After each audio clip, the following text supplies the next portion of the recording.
Assalamualaikum warahmatullahi wabarakatuh. Izinkan saya menyampaikan aksi nyata tentang budaya positif modul 14 Pendidikan Guru Penggerak Angkatan 7. Perkenalkan, saya Sulistiawati dari UPTD SMP Negeri 3 Tergamba, Kabupaten Labuhan Batu Selatan, Sumatera Utara. Saya didampingi oleh Ibu pengajar praktek, yaitu Ibu Tridanova Saptia, serta Ibu fasilitator, yaitu Ibu Santi Sulasti Panjaitan.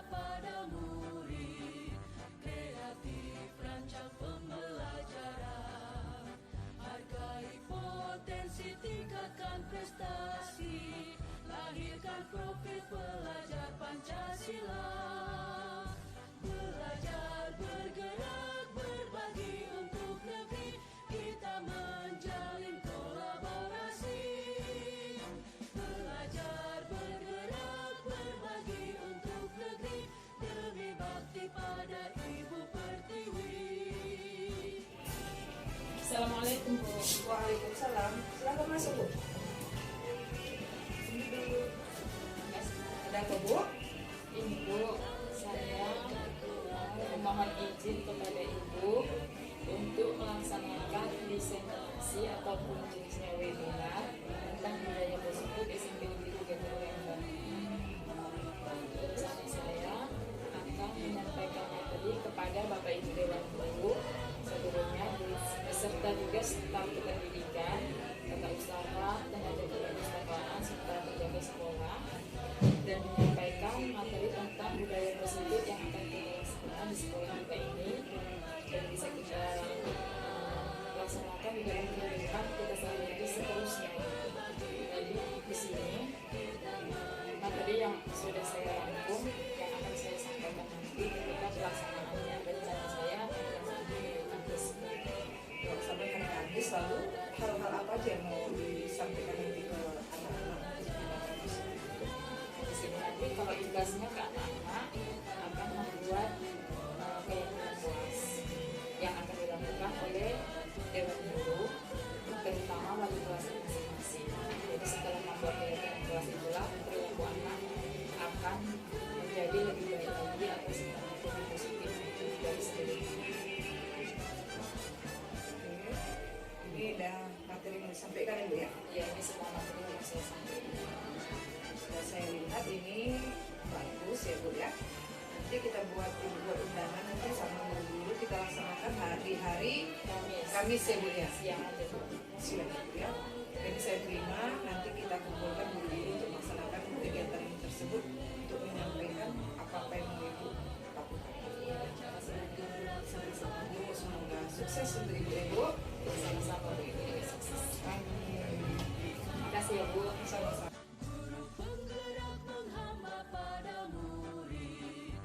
Warahmatullahi wabarakatuh. Dan selamat siang. Selamat siang. Tertib acara seminar diseminasi budaya positif. Yang saya hormati Ibu Kepala Sekolah dan yang saya hormati Bapak Ibu Dewan Guru semuanya. Masuklah kita ke acara yang pertama, yaitu doa yang dibawakan oleh Bapak Julham. Pada Bapak waktu dan tempat saya persilakan.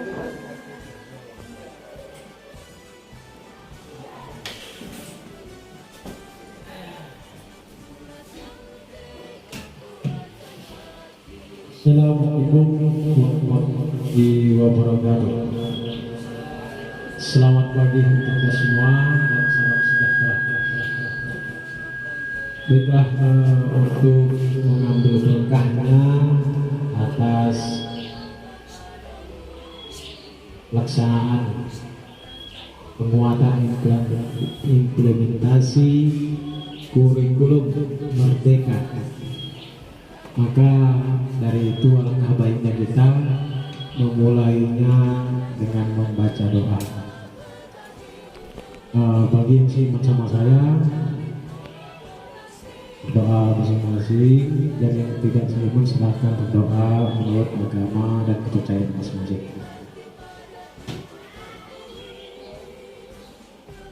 Astagfirullahaladzim, alladzi la ilaha illa huwa hayyul qayyum wa atubu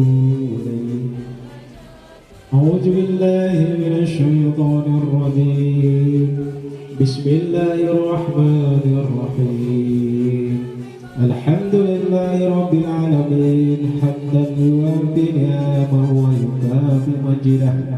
Ya Rabbana lakal hamdu kama yanbaghi li jalali wajhikal karim wa azimil sultanik. Allahumma sholli wa sallim ala sayyidina Muhammadin wa ala alihi wa sahbihi ajmain. Allahumma ahsin aqibatana fil umuri kulliha wa hajna min khizyid dunya wa azabil akhirah. Ya Allah, ya Tuhan kami, pada pagi hari ini ya Allah kami melaksanakan penguatan implementasi kurikulum Merdeka ya Allah demi anak-anak didik kami ya Allah, di mana nanti banyak hal yang akan disampaikan. Maka dari itu ya Allah ya Rahman, berikan kami keberkahan ya Allah, dan berikan kami kekuatan ya Allah untuk menjalankan penguatan ini ya Allah ya Arhamar Rahimin. Ya Allah, jadikanlah kami ya Allah, jadikan kami ya Allah orang-orang yang lebih sabar dan tabah ya Allah sebagai seorang guru untuk generasi muda kami ya Allah. Mudah-mudahan ya Allah pada kegiatan ini kami lebih semangat ya Allah. Ya Allah, hanya kepadamu kami mohon dan hanya kepadamu kami meminta ya Allah ya Arhamar Rahimin. Rabbana atina fid dunya hasanah wa fil akhirati hasanah wa qina adzabannar. Subhana rabbil izzati amma yasifun wassalamu alal mursalin walhamdulillahi rabbil alamin. Taqabbalallahu minkum.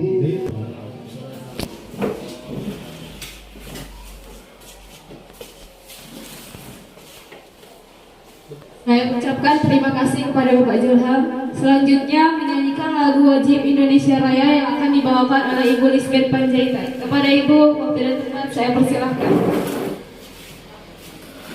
Kepada semua peserta seminar diharapkan berdiri.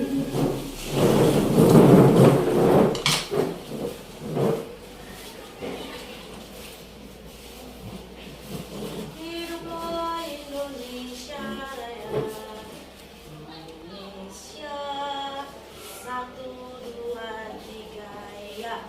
Indonesia, tanah airku, tanah tumpah darahku.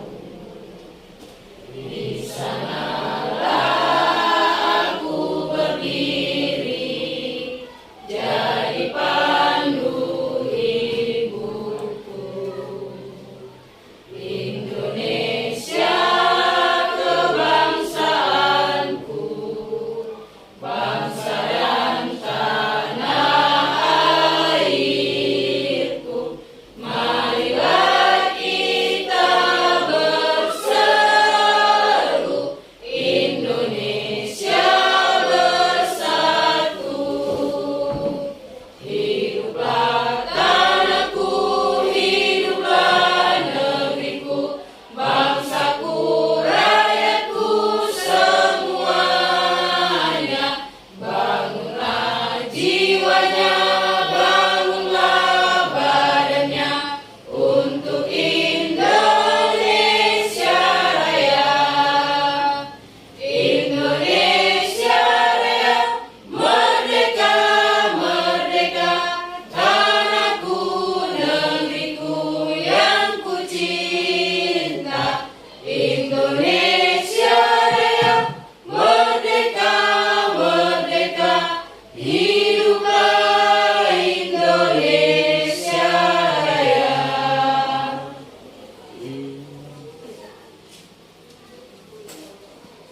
Kepada hadirin diharapkan duduk kembali.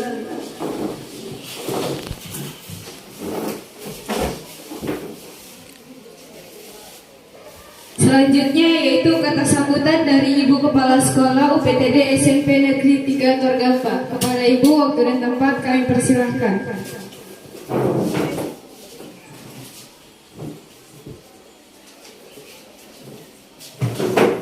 Assalamualaikum warahmatullahi wabarakatuh. Saya hormati Dewan Guru, seluruh Dewan Guru UPTD SMP Negeri 3 Torgamba. Puji dan syukur kita ucapkan kepada Allah Subhanahu wa taala yang mana kita telah diberikan kesehatan dan keringanan langkah untuk mengikuti acara seminar diseminasi budaya positif yang akan disampaikan Ibu Sulistiawati. Nah, saya berharap dengan seminar ini tentunya membawa dampak yang positif bagi kita rekan-rekan guru dan terutama imbasnya kepada seluruh peserta didik kita di SMP Negeri 3 Torgamba ini. Saya berharap kita sama-sama memperhatikan apa yang disampaikan Ibu Sulis, walaupun mungkin ibu-ibu semua sudah pernah ataupun sebagian sudah melakukan tindakan-tindakan positif. Tambah lagi dengan gerakan yang diberikan Ibu Sulis tentunya akan semakin membawa sebuah perubahan besar di SMP Negeri 3 Torgamba demi kemajuan peserta didik kita, terutama etika dan akhlak peserta didik kita. Hanya itu saja yang saya sampaikan. Lebih kurangnya saya ucapkan mohon maaf. Wabillahi taufiq wal hidayah. Assalamualaikum warahmatullahi wabarakatuh.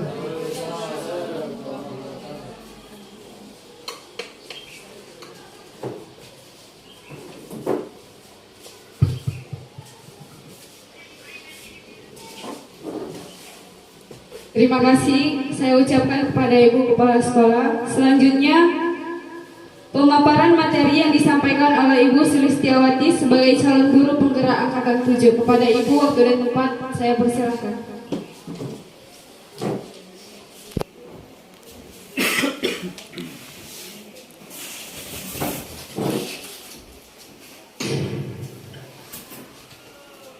Assalamualaikum warahmatullahi wabarakatuh. Selamat siang, salam sejahtera buat kita semuanya. Alhamdulillahirabbil alamin, wassalatu wassalamu ala asrofil anbiya'i wal mursalin wa alihi wa sahbihi ajmain.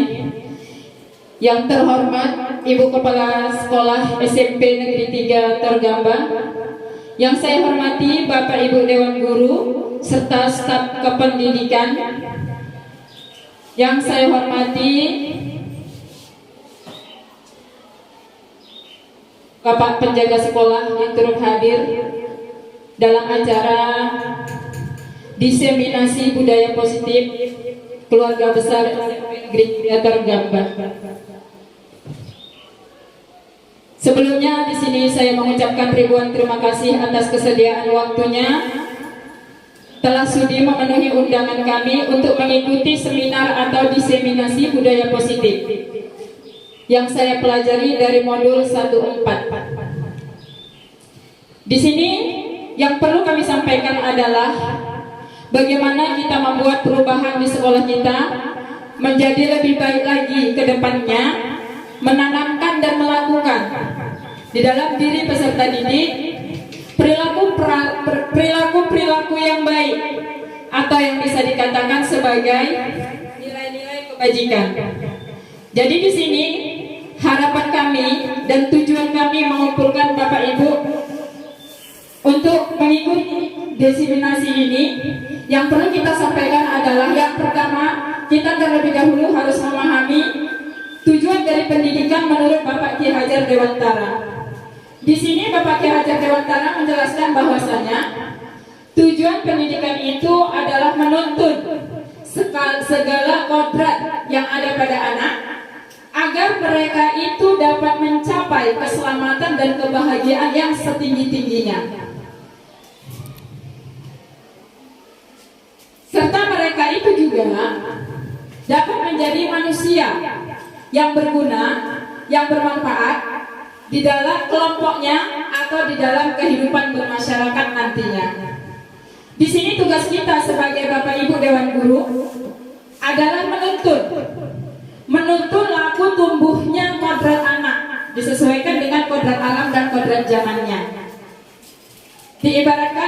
sebagai Dewan Guru ini adalah sebagai seorang petani atau tukang kebun, yang mana anak-anak murid kita itu adalah benih yang kita tanam, yang harus kita rawat. Jika benih itu bagus, perawatannya bagus, maka hasilnya juga akan semakin bagus. Benih itu bagus, kalau kita tidak merawatnya dengan bagus, maka tumbuh kembangnya juga tidak akan bagus.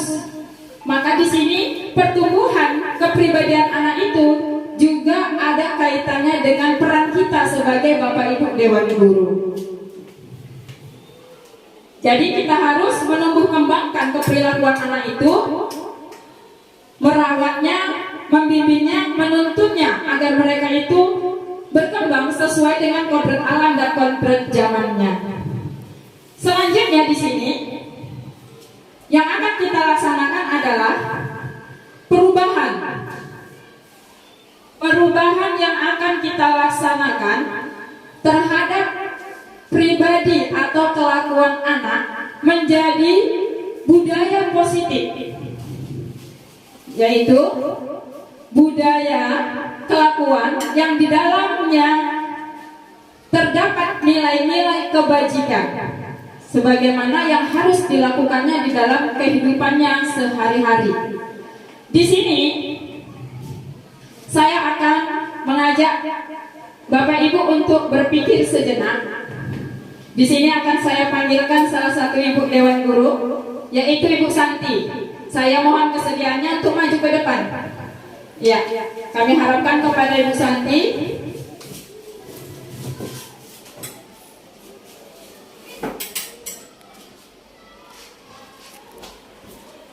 Ya, terima kasih Bu Santi yang telah bersedia maju ke depan. Di sini Bu Santi ibaratnya mengepalkan tangannya, menggenggam sesuatu yang sangat berharga. Coba dulu Ibu genggamkan tangan Ibu satu saja, sebelah saja. Iya, ibaratnya Ibu mengatakan bahwa yang Ibu genggam itu adalah sesuatu yang sangat berharga. Dan di sini ada orang lain, Ibu Juri Hairiyah. Tolong berdiri Ibu. Iya, Bu Juri Hairiyah ini berusaha membuka genggaman Bu Santi. Membuka genggaman Bu Santi. Bu Juri Hairiyah ini, Bu Riyah ini akan merayu Bu Santi. Apakah mau Bu Santi membukanya atau tidak? Bagaimana Bu Santi? Ini yang Ibu pegang sangat berharga ini.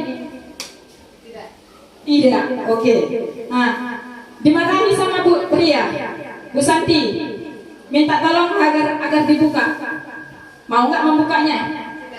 Tidak. Dihukum, dihardi, dibayar biar pakai uang. Mau nggak dia membukanya? Tidak. Jadi di sini ada pertanyaannya. Apakah Bu Santi mau membuka kepalan tangannya atau tidak? Bu Santi menjawab tidak. Tidak. Walaupun dengan rayuan, walaupun dengan paksaan, atau juga dengan dikasih uang atau materi, Bu Santi tidak mau membukanya. Apa alasan kenapa Bu Santi tidak mau membukanya? Itu yang menjadi pertanyaan. Dan selanjutnya, kalau seumpamanya Bu Santi mau membuka kepalan tangannya, apa alasannya? Berarti ada dua pertanyaan, mau membuka dan tidak mau membuka, dan masing-masing ini mempunyai dasar. Apa alasan masing-masing tersebut? Jadi di sini bisa kita ambil kesimpulan bahwasanya siapa yang memegang peranan tersebut, Bu Santi atau Bu Riyah, untuk membukanya atau tidak membukanya? Jawabannya adalah iya. Terima kasih Bapak Ibu. Bu Santi. Berarti Bapak Ibu sudah paham dengan akan hal ini. Oke. Di sini terima kasih kami ucapkan kepada Bu Santi sama Bu Riyah. Artinya di sini apa yang dilakukan Bu Santi adalah Bu Santi yang memegang kendali atau kontrol itu sendiri. Walaupun adanya tekanan dari orang lain, ada hukuman dari orang lain, jika kepribadian itu mengatakan tidak, maka akan tetap tidak. Seperti itu ya Bapak Ibu.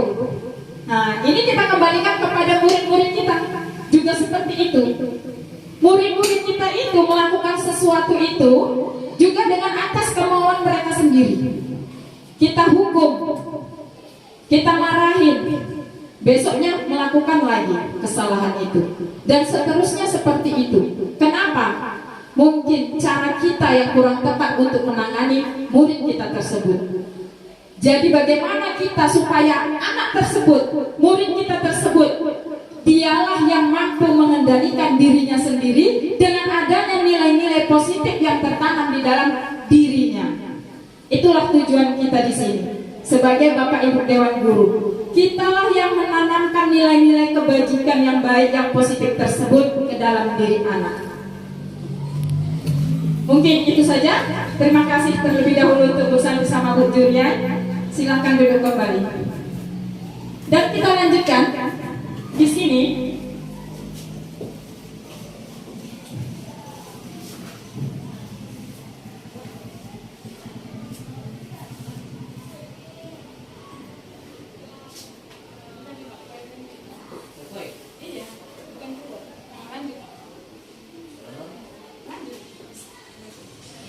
Oke, baik.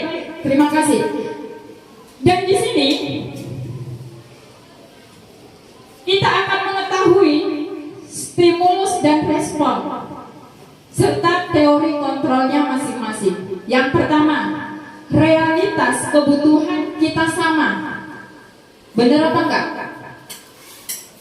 Orang mengatakan itu benar. Padahal teori kontrolnya bahwasanya kebutuhan atau realitas manusia itu berbeda.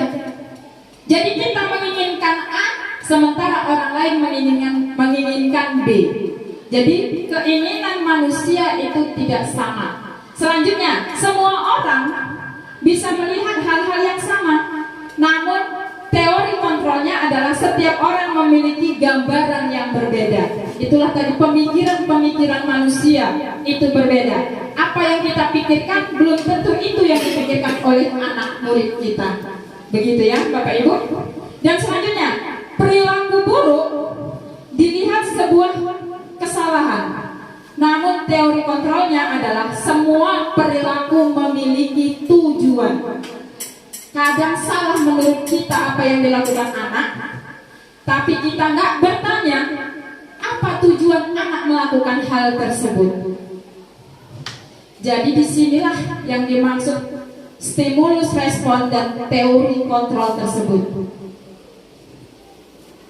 Jadi di sini kita belajar merubah pola pikir kita supaya kita harus memahami, mendalami pemikiran-pemikiran peserta didik kita.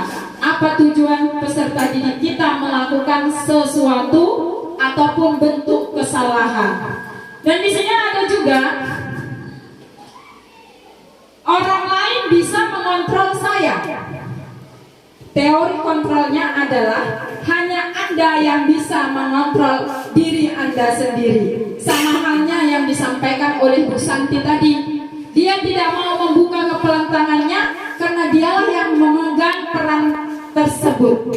Dialah yang berperan di situ. Jadi orang lain tidak bisa mengontrolnya walaupun adanya anggaran dana yang diajukan, adanya marah-marah, hukuman, rayuan dan sebagainya yang dilakukan oleh orang lain. Jadi intinya berasal dari dirinya sendiri. Selanjutnya,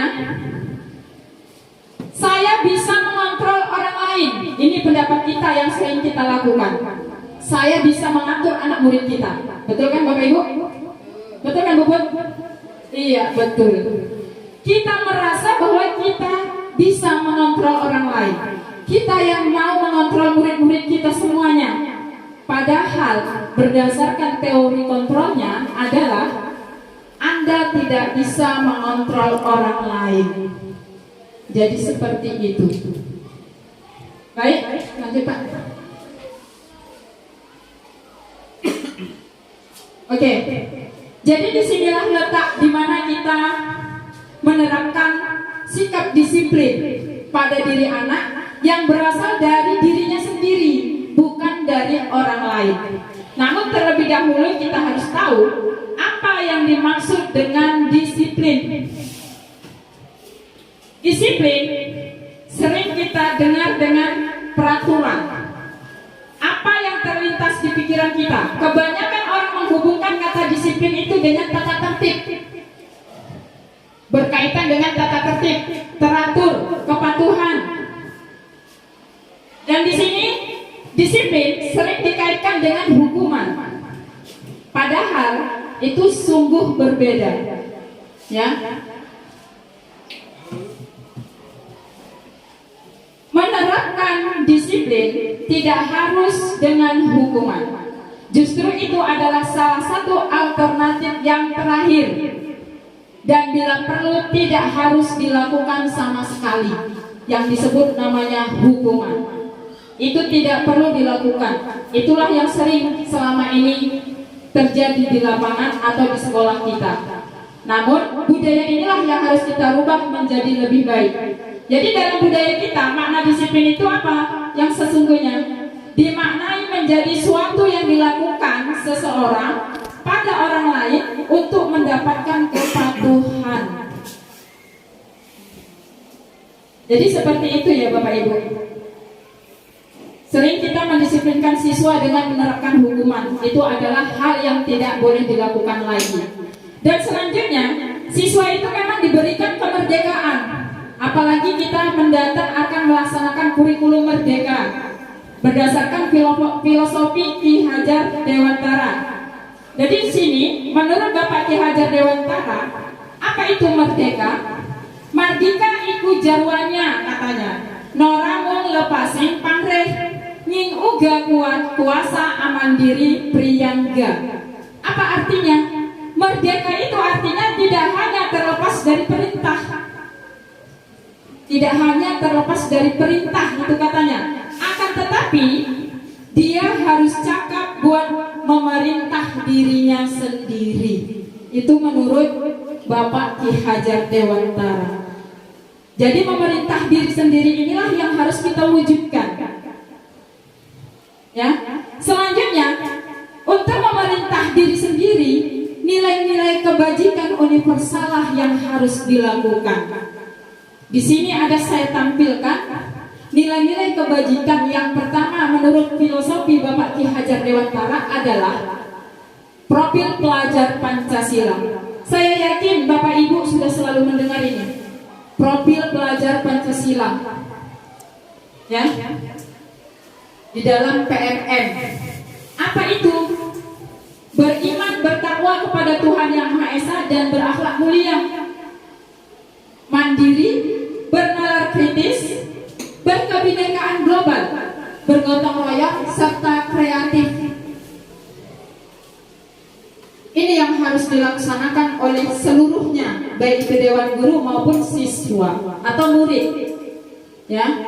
Selanjutnya selain itu nilai-nilai kebajikan yang harus dimiliki dan ditanamkan di dalam diri untuk menciptakan budaya positif itu adalah sikap-sikap murid. Bisa berbentuk toleransi, peduli dan sebagainya.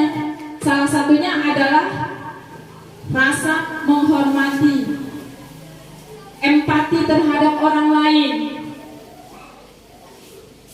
memiliki keterampilan hidup seperti tidak merendahkan orang lain, ya, memberikan yang terbaik dari diri terhadap orang lain, juga bisa juga menerapkan bekerja sama, menanamkan keberanian di dalam diri, keluasan, tanggung jawab, jujur, dan sebagainya.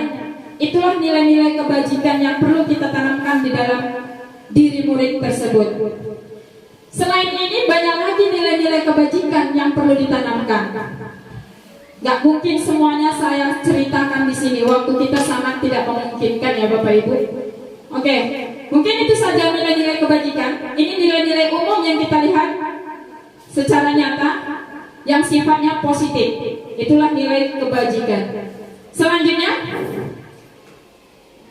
kita masuk ke dalam teori motivasi, hukuman dan penghargaan serta restitusi. Untuk menanamkan budaya positif di dalam anak, harus ada motivasi. Baik itu motivasi yang berasal dari kita selaku Dewan Guru, ada juga motivasi yang berasal dari murid-murid kita. 3 motivasi perilaku manusia ini yang perlu kita ketahui. Yang pertama adalah untuk menghindari ketidaknyamanan atau hukuman. Ini sering dilakukan oleh murid-murid kita. Bahkan kita juga guru sering begitu ya. Untuk menghindari ketidaknyamanan atau hukuman. Mungkin ini bisa dikatakan kalau kita guru teguran gitulah ya. Selanjutnya, motivasi yang kedua adalah untuk mendapatkan imbalan atau penghargaan dari orang lain. Bisa supaya dipuji, disanjung. Bisa dibilang kalau ini dilakukan oleh seseorang, bisa dibilang mencari muka gitu ya. Melakukan sesuatu itu karena ada faktor penyebabnya. Dan selanjutnya, motivasi yang ketiga adalah untuk menjadi orang yang mereka inginkan dan menghargai diri sendiri dengan nilai-nilai yang mereka percayai. Mari kita resapi 3 motivasi ini Bapak Ibu. Mana kira-kira motivasi yang terdapat di dalam diri kita? Ya, ini dia. Menurut Bapak Ibu sekalian, motivasi manakah yang saat ini terjadi pada murid-murid kita? Coba dulu. Dari ketiga motivasi tadi, ya. Mana kira-kira 3 motivasi ini yang sering terjadi pada murid-murid kita?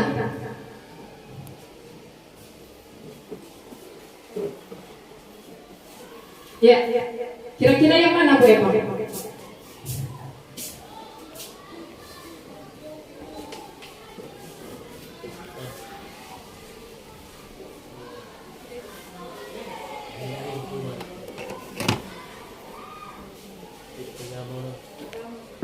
Yang pertama Bu, untuk menghindari ketidaknyamanan atau hukuman. Iya. Alasannya Bu bisa dijelaskan? Iya, alasannya. Silakan dijelaskan. Oh ya. Oh. Baik, terima kasih kepada Bu Eva.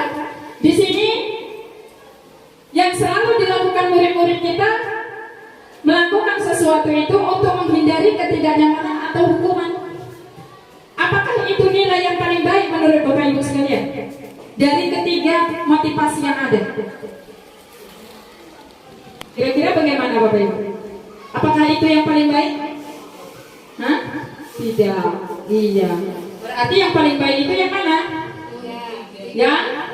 Yang ketiga.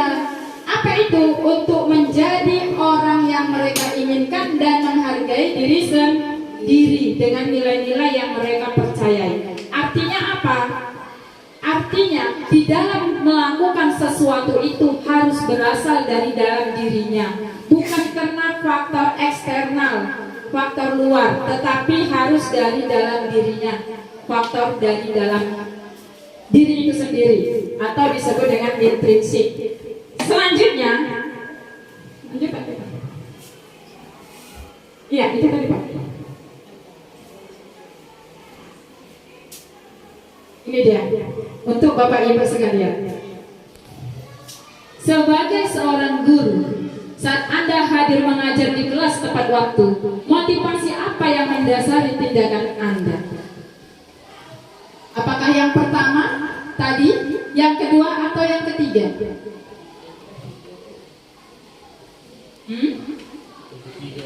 Yang ketiga, bisa dijelaskan Pak? Iya. Nilai kebajikan apa yang Anda rasakan penting untuk ditanamkan di dalam diri murid di kelas?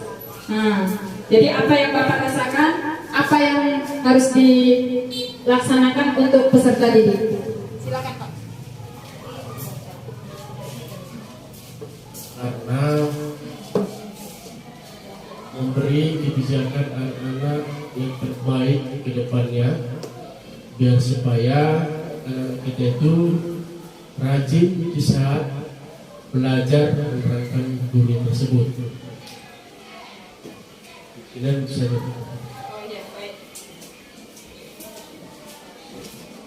Terima kasih kami ucapkan kepada Pak Naga. Di sini apa yang disampaikan Pak Naga tentunya mengharapkan murid itu di dalam mengikuti pelajaran di kelas, mendengarkan guru atau melakukan sesuatu apapun berasal dari dalam dirinya sendiri, bukan berasal dari paksaan orang lain atau pengaruh dari orang lain, atau bukan karena takut, atau bukan karena ingin mendapatkan penghargaan atau ingin mendapatkan juara kelas, tidak. Tetapi memang itulah kepribadiannya yang berasal dari dalam dirinya sendiri, perilaku kebajikan yang dia yakini. Seperti itu. Baik, kita lanjut. Ini dia. Jadi, setiap anak akan melakukan sesuatu kesalahan. Itu pasti. Kita sering mendapatinya di lapangan. Jadi di sini ada yang disebut dengan hukuman yang sering kita buat, namun sebenarnya tidak harus kita buat. Hukuman, konsekuensi, dan restitusi. Di dalam hukuman, apa itu yang terkandung di dalamnya? Sesuatu yang menyakitkan terjadi, tidak nyaman dalam jangka waktu panjang kalau kita memberikan hukuman terhadap murid-murid kita. Aku pernah dihukum oleh Pak ini. Ingat sampai kapanpun, dalam jangka waktu yang panjang, itu merusak beban pikiran mentalnya. Selanjutnya, murid akan tersakiti, sakit rasanya kalau diberikan hukuman. Murid juga akan menyembunyikan kesalahannya. Akhirnya, perilaku murid itu dia tidak akan jujur terhadap dirinya sendiri. Bagaimana dia melakukan hal-hal yang positif kalau dia tidak mau, tidak bisa menanamkan kejujuran dalam dirinya sendiri? Dia akan menutupi kesalahan-kesalahan yang dilakukan. Begitulah dari hari ke hari dan seterusnya. Jadi inilah yang harus kita rubah. Memberikan hukuman. Setelah memberikan hukuman, kalau itu tidak kita pakai lagi, apa yang kita lakukan? Ini dia. Konsekuensi. Apa itu konsekuensi? Suatu yang menyakitkan terjadi, tidak nyaman dalam jangka waktu pendek. Melakukan kesalahan anak murid kita kasih konsekuensinya. Contohnya, datang terlambat, kita suruh belajar lebih lama lagi, menutupi keterlambatannya tadi. Bisa seperti itu. Ada timbal baliknya. Dan yang ketiga, restitusi. Apa itu restitusi? Restitusi itu merupakan pilihan menguatkan murid dalam jangka waktu panjang, serta masalah terpecahkan jika kita melakukan restitusi. Murid belajar bertanggung jawab atas perilaku yang diperbuatnya. Itu kalau restitusi. Nanti akan kita lanjut untuk menciptakan budaya positif murid. Kita akan melakukan restitusi. Hukuman dan konsekuensi. Kita tentukan dulu Bapak Ibu. Ini adalah beberapa pernyataan tentang hukuman atau konsekuensi. Yang pertama, mencatat 100 kali di dalam buku kalimat. Saya tidak akan terlambat lagi karena terlambat ke sekolah. Nah, mencatat 100 kali di dalam buku dengan kalimat saya tidak akan terlambat lagi. Kira-kira ini termasuk hukuman atau konsekuensi? Hukuman. Yang kedua, lari mengelilingi lapangan basket 2 kali karena terlambat hadir di sekolah. Hukuman atau konsekuensi? Hukuman. Yang ketiga, membersihkan coretan yang dibuatnya di meja tulis. Iya. Yang keempat, menggantikan kertas tugas temannya yang telah dicoret-coretnya. Konsekuensi. Yang kelima, berjemur di lapangan basket pukul 12 WIB karena mau ngobrol dengan temannya. Berbentuk hukuman atau konsekuensi? hukuman. Membersihkan WC sekolah karena mematahkan pensil kawannya, hukuman. Terlambat hadir di pembelajaran daring 15 menit dan diminta untuk tinggal 15 menit sesudah kelas usai untuk membahas ketertinggalan pembelajaran. Ini hukuman atau konsekuensi? Konsekuensi. Jadi seperti itu, kita harus bisa membedakan antara yang mana itu hukuman dan yang mana itu konsekuensi, agar kita sebagai Bapak Ibu Dewan Guru di dalam mendidik anak menanamkan perilaku kebajikan positif bisa terlaksana dengan baik. Oke, selanjutnya di sini kita akan membahas tentang restitusi. Mungkin ini agak aneh kedengarannya, dan selama ini sebelum saya mengikuti guru penggerak saya belum pernah mendengar kata-kata restitusi.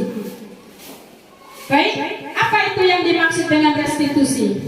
Restitusi itu adalah proses menciptakan kondisi bagi murid untuk memperbaiki kesalahan-kesalahan mereka sehingga mereka bisa kembali pada kelompok mereka dengan karakter yang lebih kuat. Berarti kita bertugas untuk menguatkan karakter kepribadian anak atau murid-murid kita. Restitusi juga sebagai proses kolaboratif, adanya hubungan kerjasama antara guru dan murid berkolaboratif yang mengajarkan murid untuk mencari solusi di dalam masalahnya dan membantu murid berpikir tentang orang seperti apa yang mereka inginkan. Mereka mau menjadi apa dan bagaimana. Itu yang akan dicari di dalam restitusi. Bagaimana mereka memperlakukan orang lain di dalam kehidupannya sehari-hari agar tidak ada yang tersakiti, tidak ada yang dirugikan, dan perilakunya diterima oleh teman-temannya atau masyarakatnya. Baik, selanjutnya di sini menurut Al-Fiqh ada yang disebut dengan penghargaan.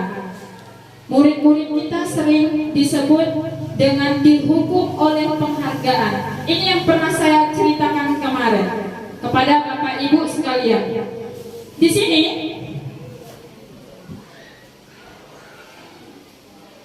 penghargaan yang dilakukan, yang dibuat oleh Dewan Guru terhadap peserta didik itu hal yang biasa. Selama ini kita saksikan bersama-sama. Benar kan, Bapak Ibu? Jadi di sini ada teori yang menyatakan bahwasanya penghargaan itu tidak baik dilakukan. Yang pertama, pengaruhnya dalam jangka waktu panjang dan pendek. Dalam jangka waktu panjangnya, kalau anak itu kita selalu beri penghargaan di dalam melakukan sesuatu kebajikan, itu dalam jangka panjangnya kita nggak akan mungkin selamanya memberikan penghargaan. Dan dia melakukan sesuatu itu berdasarkan penghargaan yang kita berikan, bukan motivasi yang berasal dari dirinya sendiri, seperti motivasi yang kita bahas tadi. Bukan dari dirinya yang dilakukannya, tetapi suatu hal atau sesuatu sebab. Jadi dalam jangka panjangnya, kalau dia setelah tamat dari SMP kita ini, perilakunya bisa berubah. Kedepannya dia nggak tahu mau jadi apa, karena dia melakukan sesuatu itu sesuai dengan petunjuk dan disebabkan oleh sesuatu penghargaan itu tadi. Penghargaan menurunkan kualitas. Kalau tidak ada penghargaan, kualitasnya juga menurun. Kenapa? Karena malas. Udah gak dikasih lagi kok piala sama bu guru. Sering begitu kan Bapak Ibu? Nah, anaknya sudah malas belajar. Seperti itu.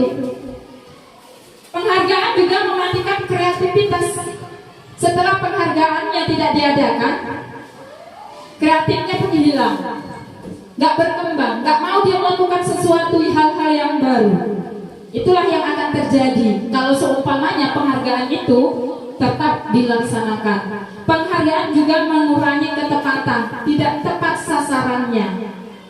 Kadang-kala orang yang tidak diberi penghargaan jika dia melakukan sesuatu itu yang lebih baik dibandingkan orang yang diberi penghargaan pada saat itu dan melakukan sesuatu.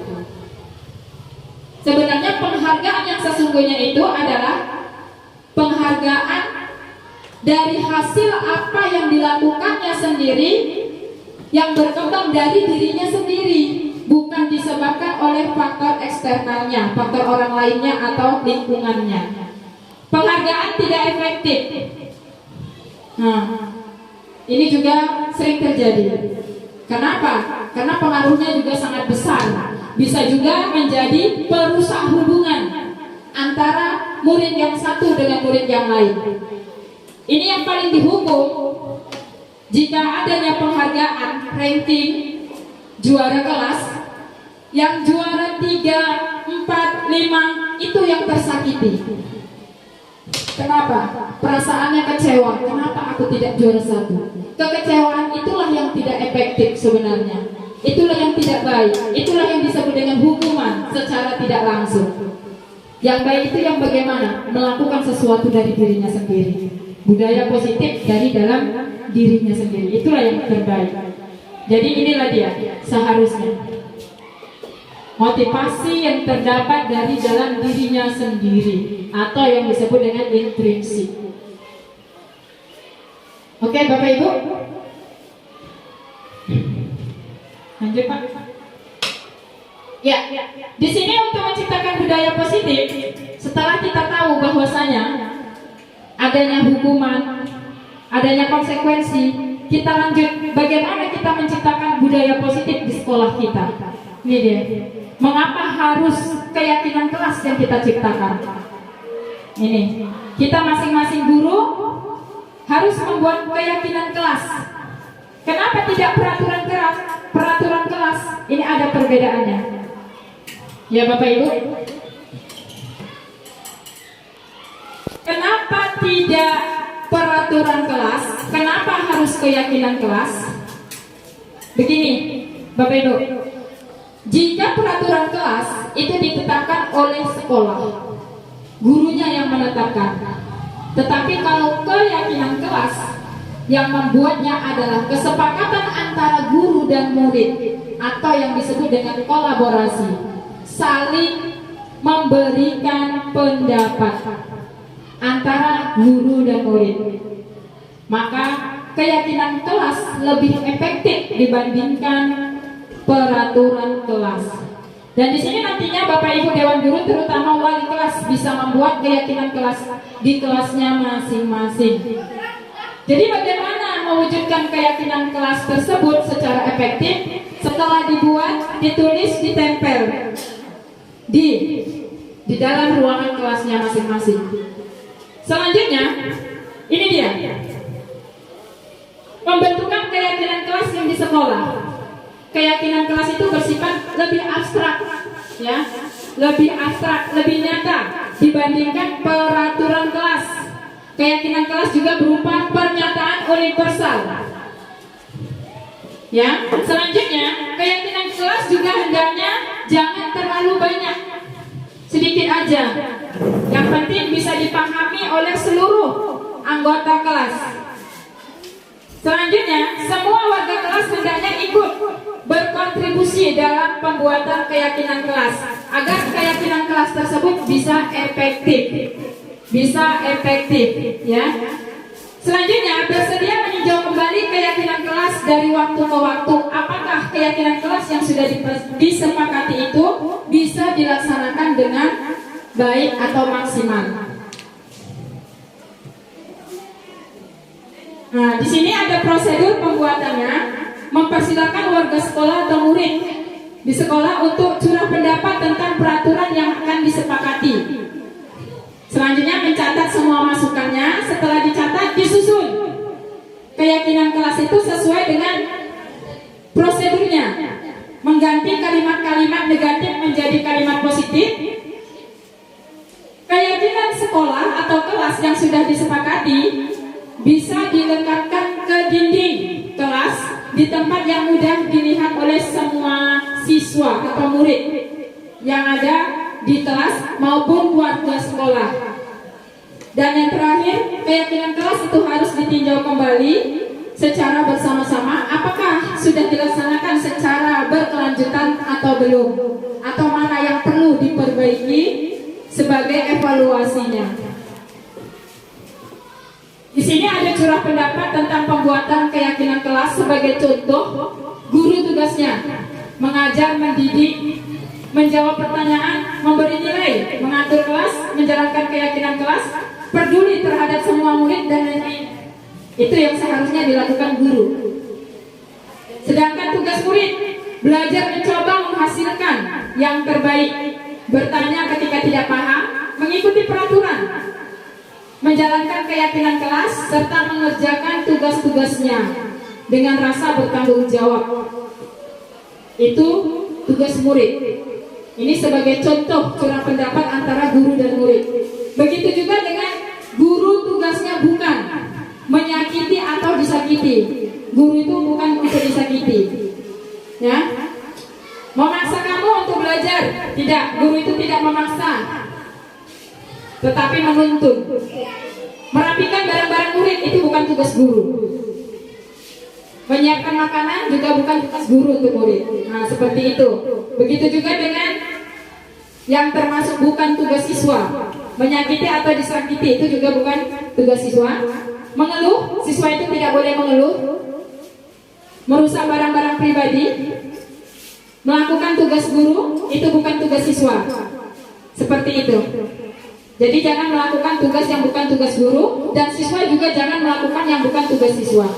Nah, itu contoh curah pendapat antara guru dan murid. Jadi adanya kolaborasi antar sesama untuk menciptakan budaya positif kelas ataupun budaya positif sekolah. Baik. Jadi untuk selanjutnya, kebutuhan dasar manusia dan dunia berkualitas. Ini dia. Ini saya contohkan langsung ke lapangan. Iya, sebagai pertanyaan pemantik, Ibu Roida, guru wali kelas 7A di SMP Negeri 3 Tergambar, ya, sedang bingung menghadapi ulas salah satu murid di kelasnya, yaitu si Valen. Beberapa anak di kelas 7A telah datang padanya dan mengeluhkan Valen yang seringkali meminta bekal makan siang mereka dengan cara paksa. Jika Anda menghadapi situasi ini, Ibu Roida, apa yang akan Anda lakukan? Menurut Anda kira-kira bagaimana kelakuan Valen? Mungkin ini bisa langsung kita tanyakan kepada Ibu Roida. Nanti baru kita cari jalan keluarnya bersama. Silakan Ibu. Ya.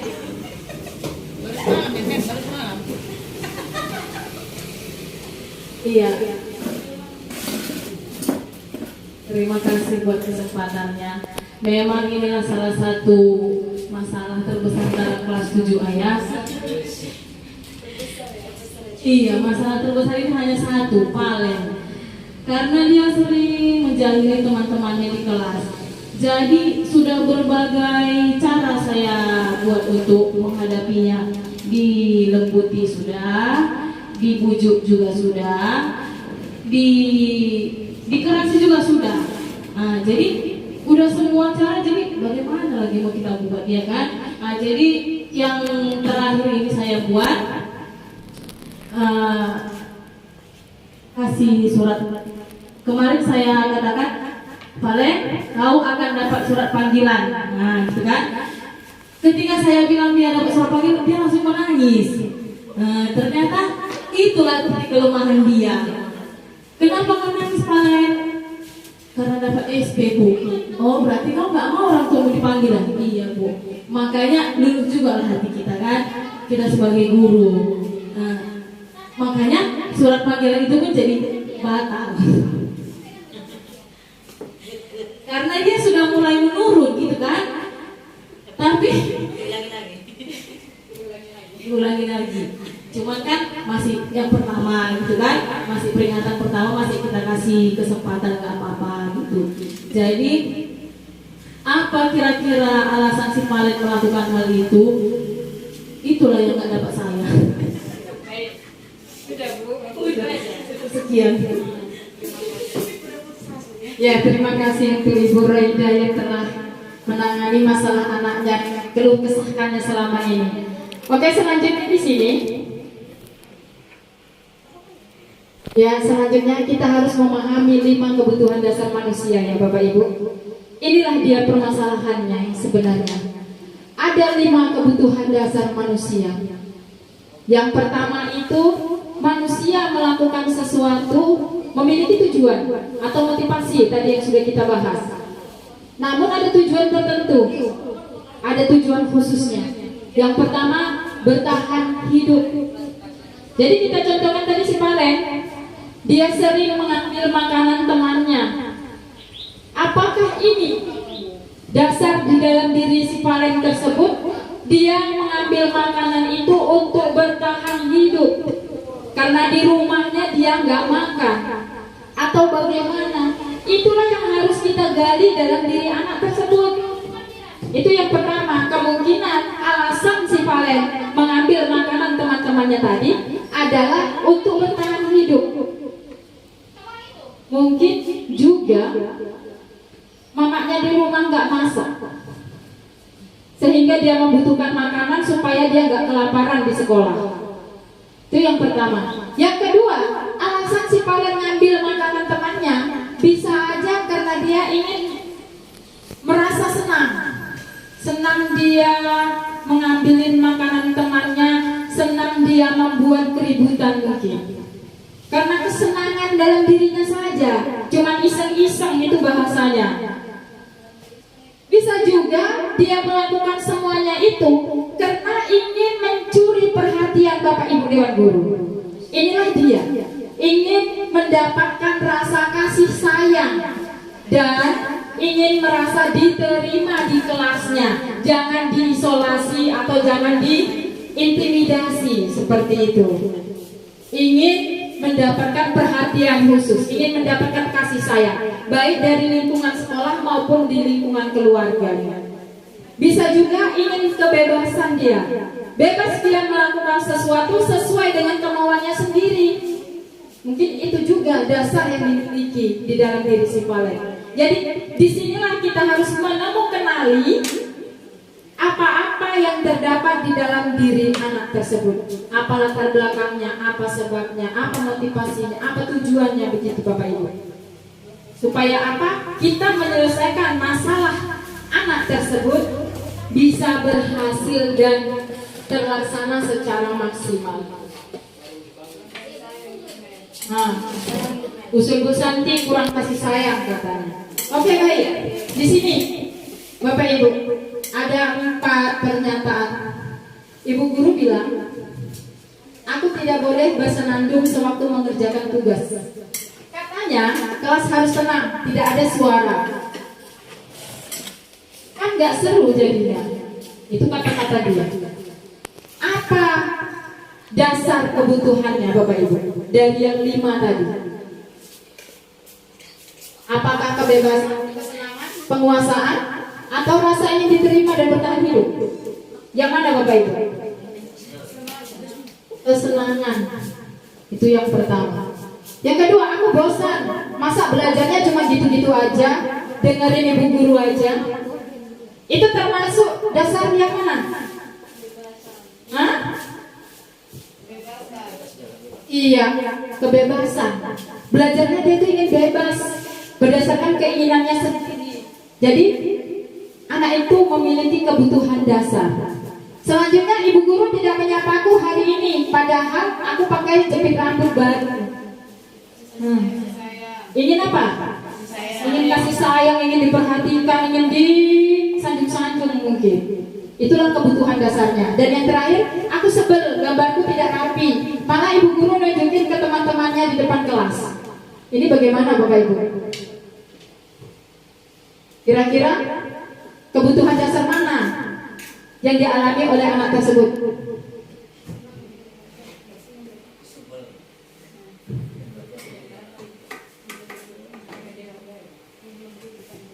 Ingin apa Bu? Bapak Ibu? Penguasaan, ya kan? Iya. Baik. Jadi anak itu memiliki keinginannya masing-masing. ada dasar, ada sebabnya seseorang itu melakukan sesuatu. Baik, kita lanjut. Iya, disinilah Bapak Ibu adanya dunia berkualitas. Dunia berkualitas ini adalah kita bisa mencontohkan siapa-siapa orang yang paling penting di dalam hidup kita. Nilai-nilai kebajikan apa yang terpenting di dalam hidup kita, yang bisa kita contoh, yang bisa kita jadikan model di dalam perilaku kita. Kalau kita sebagai seorang guru, maka kitalah menjadi contoh bagi murid-murid kita di sekolah. Ya Bapak Ibu, jadi kita itu harus berkualitas. Inilah dunia berkualitas. Selanjutnya,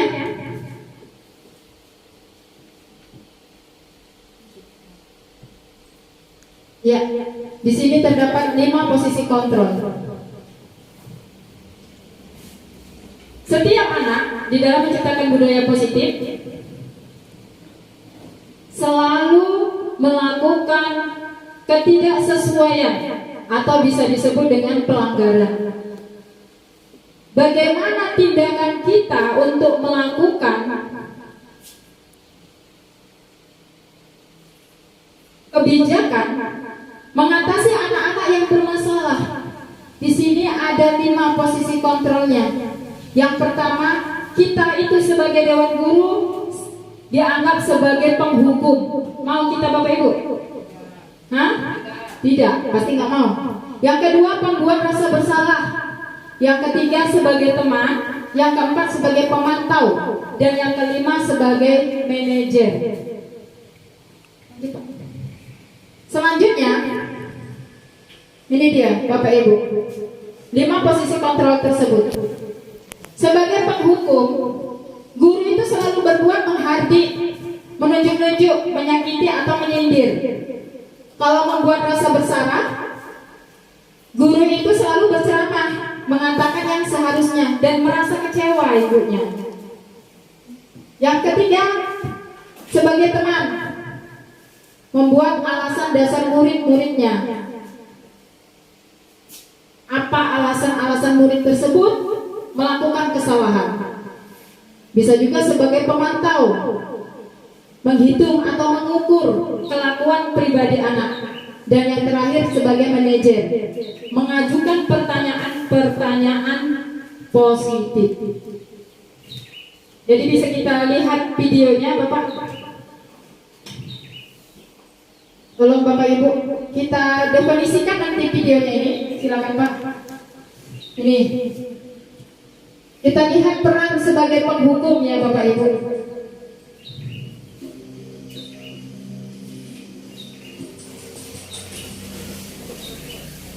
Ada murid yang terlambat datang ke sekolah. Sini kamu. Selamat pagi Bu. Selalu terlambat. Kamu deh, pasti terlambat. Maaf Bu, saya Apa? Apa coba? Alasan kamu apa lagi? Kapan sih kamu tidak terlambat? Malas sekali ya kamu jadi anak. saya Dasar pemalas. Gak kapok-kapok sih kamu. Sudah berapa kali terlambat? Sana, kamu keliling lapangan basket 2 kali. kenapa saya harus keliling lapangan basket Bu? Kenapa? Kamu melawan ibu? Berani-beraninya jawab. Sudah terlambat, masih berani jawab pula. Sekarang, keliling lapangan basket 5 kali sekalian. Biar kapok. Cepat. Pergi sana ke lapangan basket. Coba Bapak Ibu dari video ini termasuk Posisi penghukum biasanya berbicara dengan Penghukum. nada tinggi, menghardik, menunjuk-nunjuk, menyakiti, dan menyindir. Hukuman bisa berupa fisik maupun psikis. Ibu dan Bapak guru hebat.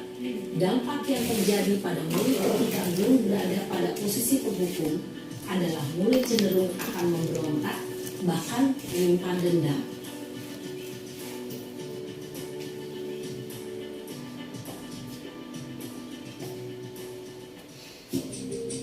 Ini posisi yang kedua, membuat rasa bersalah. Coba kita simak sama-sama, Bapak Ibu sekalian. Karen,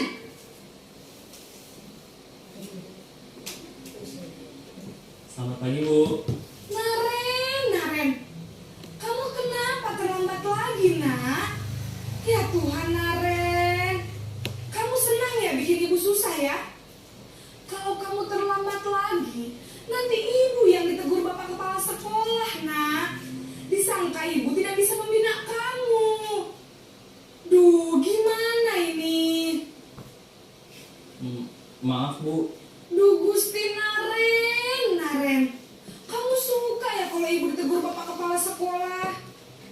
Terus, sekarang ibu harus tulis apa yang di buku absen? Ini kamu sudah sering terlambat loh. Ibu harus apa coba? Maaf Bu. Maaf sekali. Ya sudah, lain kali jangan bikin ibu susah lagi ya nak ya. Ibu tidak akan kuat lagi kalau kamu begini terus. Bisa jantungan kalau ibu ditegur bapak kepala sekolah. Sana cepat kelas. Maaf ya Bu. Maaf sekali. Posisi pembuat rasa bersalah berbicara dengan nada tenang, cenderung lembut. Namun kata-kata yang diutarakan membuat murid merasa menjadi orang yang gagal. Memandang buruk dirinya sendiri, merasa tidak berharga, dan tidak sanggup membahagiakan orang lain. Ketika guru mengambil posisi pembuat rasa bersalah, murid akan menganggap dirinya yang bersalah dan ia akan menyimpan emosi negatif tersebut di dalam dirinya.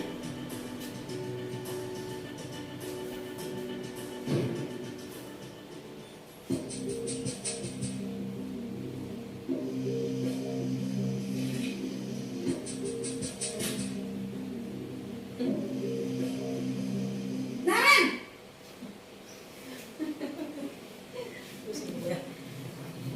Selamat pagi Bu. Wah, sudah jam berapa ini nak?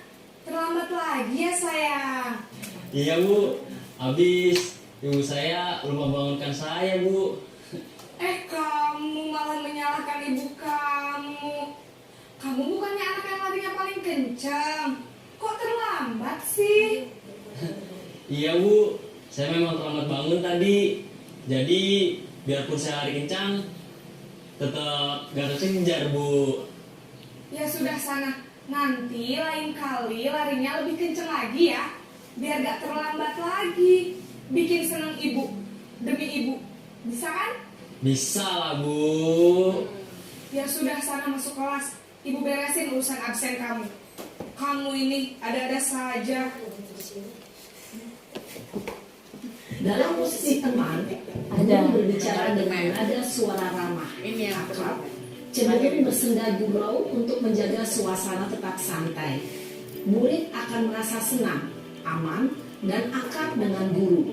Identitas yang tercipta adalah identitas sukses atau berhasil. Namun, perlu diingat, karena ini masih dorongan eksternal, maka ada faktor ketergantungan dari murid kepada orang tertentu. Di sini guru absennya, sehingga di lain waktu murid bisa berperilaku baik, namun hanya kepada orang-orang tertentu saja.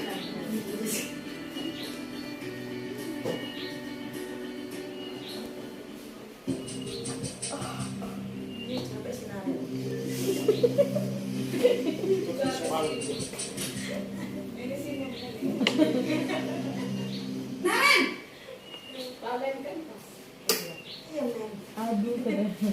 Selamat pagi Bu. Naren, apa peraturan sekolah kita tentang jam berapa kita harus masuk sekolah, nak?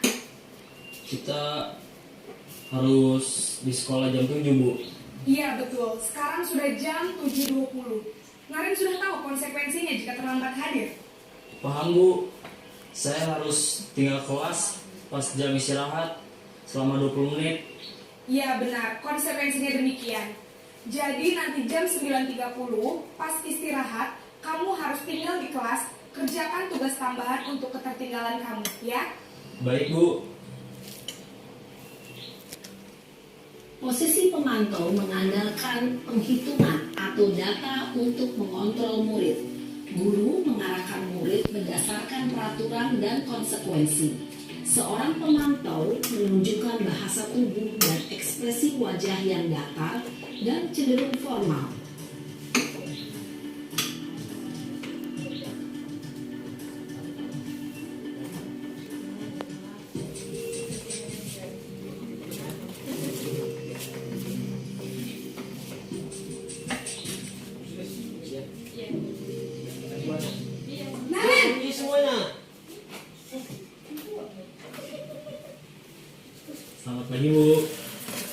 Selamat pagi, Naren. Maaf Bu, saya terlambat. Iya, sekolah masuknya jam 7, sekarang sudah jam 7.20. Jadi sekarang bagaimana ini, Naren? Maaf Bu, saya lupa setel alarm saya semalam. Baiklah, menurut kamu, keyakinan sekolah yang mana yang perlu kamu tingkatkan? Menghargai diri sendiri dan orang lain mungkin ya Bu. Setuju. Jadi, apakah Naren meyakini prinsip saling menghormati tersebut? Iya Bu, saya meyakininya. Apakah Naren bersedia memperbaiki masalah keterlambatan ini? Bersedia Bu. Bagaimana kamu akan perbaiki masalah keterlambatan ini? Saya akan coba untuk tidak lupa menyetel alarm saya Bu. Baik, kalau Naren lupa menyetel alarm di rumah, ada orang yang kira-kira bisa bantu mengingatkan tidak? Ada Bu, kakak saya, Kak Ema. Ada lagi selain Kak Emma? Selain Kak Ema, ada ibu saya. Baik, jadi yang mengingatkan Naren adalah Kak Emma dan ibu kamu ya? Kira-kira akan mulai start alarm kapan nih, Naren? Setelah pulang sekolah, akan segera saya lakukan.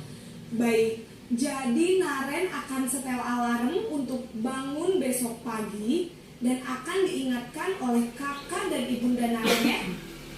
Ada lagi yang mungkin perlu dilakukan, Naren? Agar tidak terlambat bangun lagi. Tidak ada Bu. Baik, Naren. Terima kasih untuk kerjasama kamu. Sekarang kamu perlu kembali ke kelas untuk belajar. Baik Bu, terima kasih. Ya, terima kasih Bapak Ibu setelah menonton video. Kita lanjut kembali dari 5 posisi kontrol tadi. Manakah kira yang bisa kita terapkan yang paling baik menurut Bapak Ibu sekalian? Iya, bagus Bu Yuni. Posisi manajer. Di mana posisi manajer itu ada kata-kata restitusi di situ ya, Bapak Ibu. Penerapan restitusi. Yang mana kita menanyakan dasar-dasar anak tersebut, apa sebabnya, apa tujuannya, kenapa bisa terlambat dan sebagainya. Bukan kita langsung menghukum, tidak memberi kesempatan anak-anak untuk berbicara apapun. Seperti yang pertama tadi, dari kelima posisi kontrol tersebut, yang paling baik dan paling bagus dan efektif dilaksanakan di sekolah kita nantinya adalah posisi manajer. Ya, Bapak Ibu, mengajukan pertanyaan-pertanyaan yang bermakna, itu pastinya. Tentu menciptakan perilaku anak yang lebih positif lagi ke depannya. Jadi tertanam di dalam diri anak kita itu menguatkan keyakinan yang diyakini oleh anak berdasarkan keyakinan kelas yang sudah disepakati sebelumnya, yang sudah dibuat oleh kelasnya masing-masing dan sekolah kita. Oke, kita lanjut Bapak Ibu sekalian. Disinilah Bapak Ibu penerapan segitiga restitusi namanya. Ya Pak. Iya. Di dalam segitiga restitusi ini, yang pertama adalah menstabilkan identitas. Kita harus menanyakan identitas anak, kenapa anak demikian. Setelah itu, validasi tindakan yang salah dengan menanyakan kamu tentu punya alasan mengapa melakukan itu. Jadi setiap anak berbuat kesalahan itu pasti ada alasan-alasan tertentu. Itu termasuk validasi tindakan yang salah. Adakah cara yang lebih efektif mendapatkan apa yang dibutuhkan oleh anak tersebut? Jadi seperti itu. Yang kedua. Yang ketiga, menanyakan keyakinan kelas apa yang telah disepakati dan ingin menjadi apa murid tersebut, baik apa buruknya yang dilakukannya tersebut. Ditanyakan kembali kepada anaknya, apakah sudah mentaati keyakinan kelas yang sudah disepakati atau belum. Selanjutnya Pak.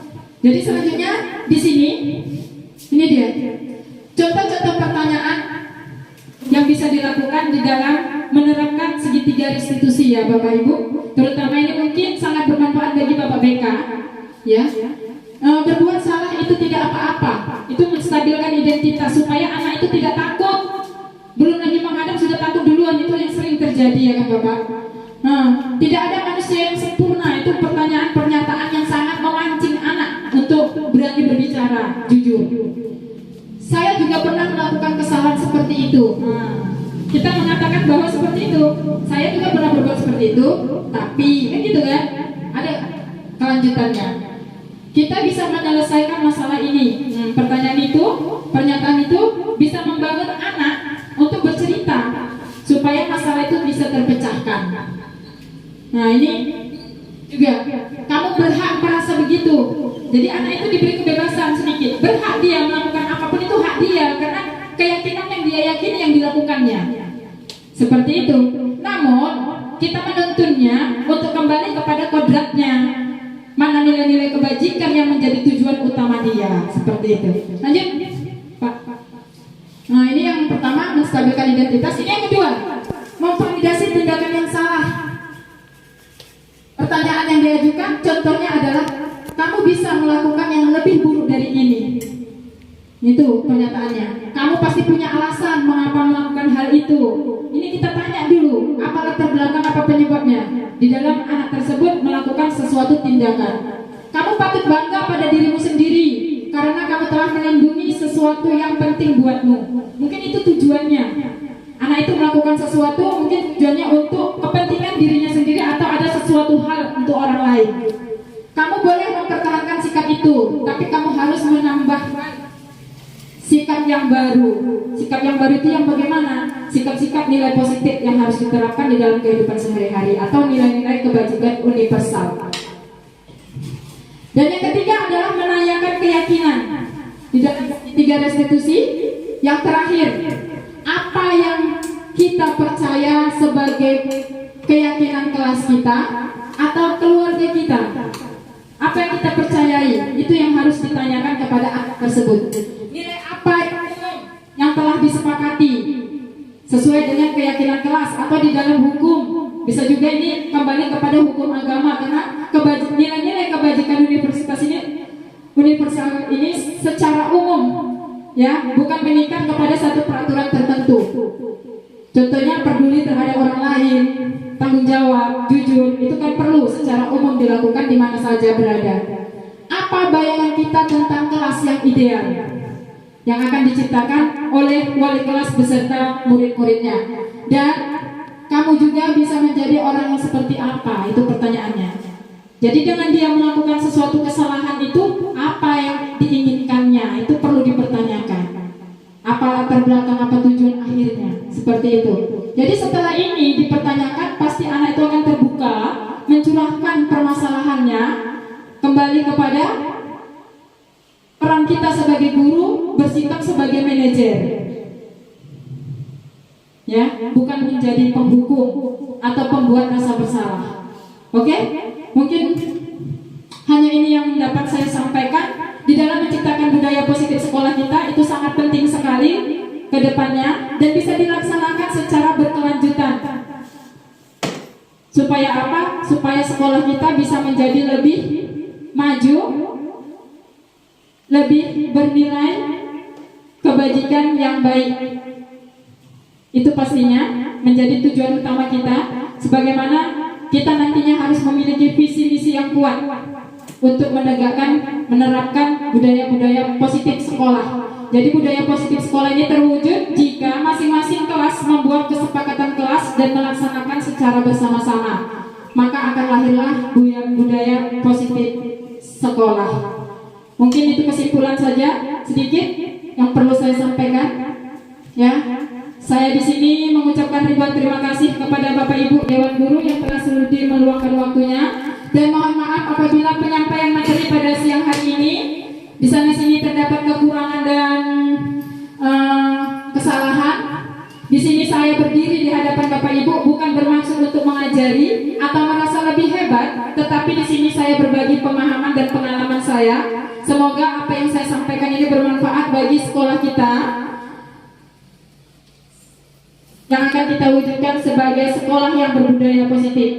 Itu saja. Saya akhiri. Terima kasih atas segala perhatian. Mohon maaf atas segala kekurangan. Akhirul kalam billahi bismillah. Wassalamualaikum warahmatullahi wabarakatuh. Selamat siang dan salam sejahtera untuk kita semuanya.